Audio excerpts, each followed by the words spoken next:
जय हिंद मित्रांनो, मी तुमचा मित्र सागर द कमांडो हिप्नोटिस्ट।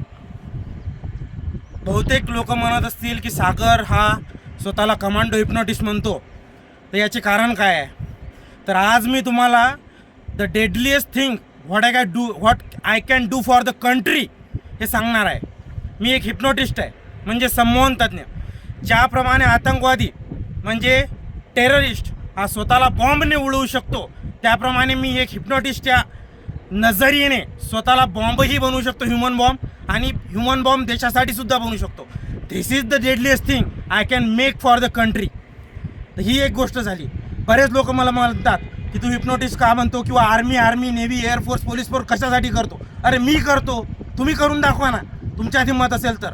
काही लोकांनी मला म्हटलं की तुम्ही लोक पाकिस्तान मुर्दाबाद म्हटलं जे लोक म्हणतात त्यांना जवळ करतात, मग तुम्ही कोणाला जवळ करता?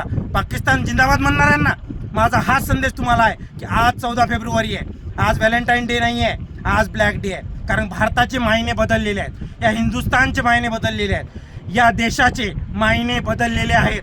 पुलवामा आम्हाला आठवतो, 26/11 आम्हाला आठवतो, त्या 40 वीरांचे बलिदान आम्हाला आठवतो, म्हणून आम्ही व्हॅलेंटाईन डे साजरा करत नाही। मग इतर दिवसांचं काय? माझा तुमच्यावर फोर्स नाही आहे की तुम्ही व्हॅलेंटाईन डे साजरा करा किंवा नका करू, ती तुमची अनुभूती आहे, तुमचा ते तुमचे स्वातंत्र्य आहे, ते मी हिरावून घेणार नाही। परंतु त्या वीरांचं काय? त्यांना आई नव्हती, त्यांना बाबा नव्हते, त्यांना बहीण नव्हती, त्या 40 घरामध्ये जी शांतता पसरली त्याचं काय?